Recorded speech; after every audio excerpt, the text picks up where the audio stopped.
So now I'm going to tell you about the My Maps feature in Google Maps, and I'm just going to introduce it real fast because there's a lot of stuff you can do with it. So I want to just give you an overview of what you can.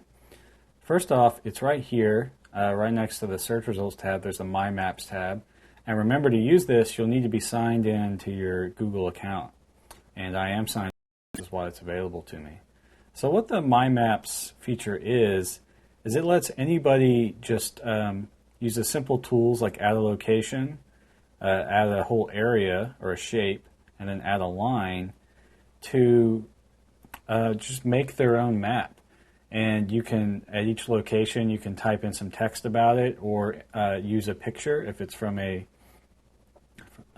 you can enter in the URL, like if it's from like PhotoBucket or something like that. So like say you were like on a vacation or something, as you go to different places in your vacation, you could update your map and add pictures and text, and then you could send the link to your family or friends, or you can make it a public map. If it was a public map, you might do like places to see around town or something like that. So it's pretty cool. I mean, just to give you, I just threw this one together real fast, and you can see I added a picture to this place mark. Pretty cool. And then I highlighted this area, and I titled it East Austin, so you can see what I entered in Mopac.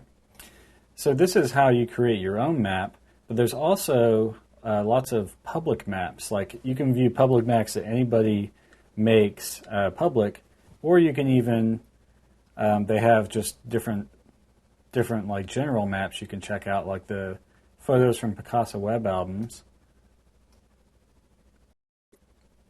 And you can see all these pictures pop up from different Google's Picasa web albums around the Austin area. And then there's some other cool stuff like the weather channel, and you can get all these kind of options. So it's just like a personalized maps, and then some very specific maps publicly that you can look at. And so I'll show you how to create your own map, and then I'll also show you how to use some of the public maps. So this is the My Maps feature in Google Maps, and we'll go in more detail in the next two clips.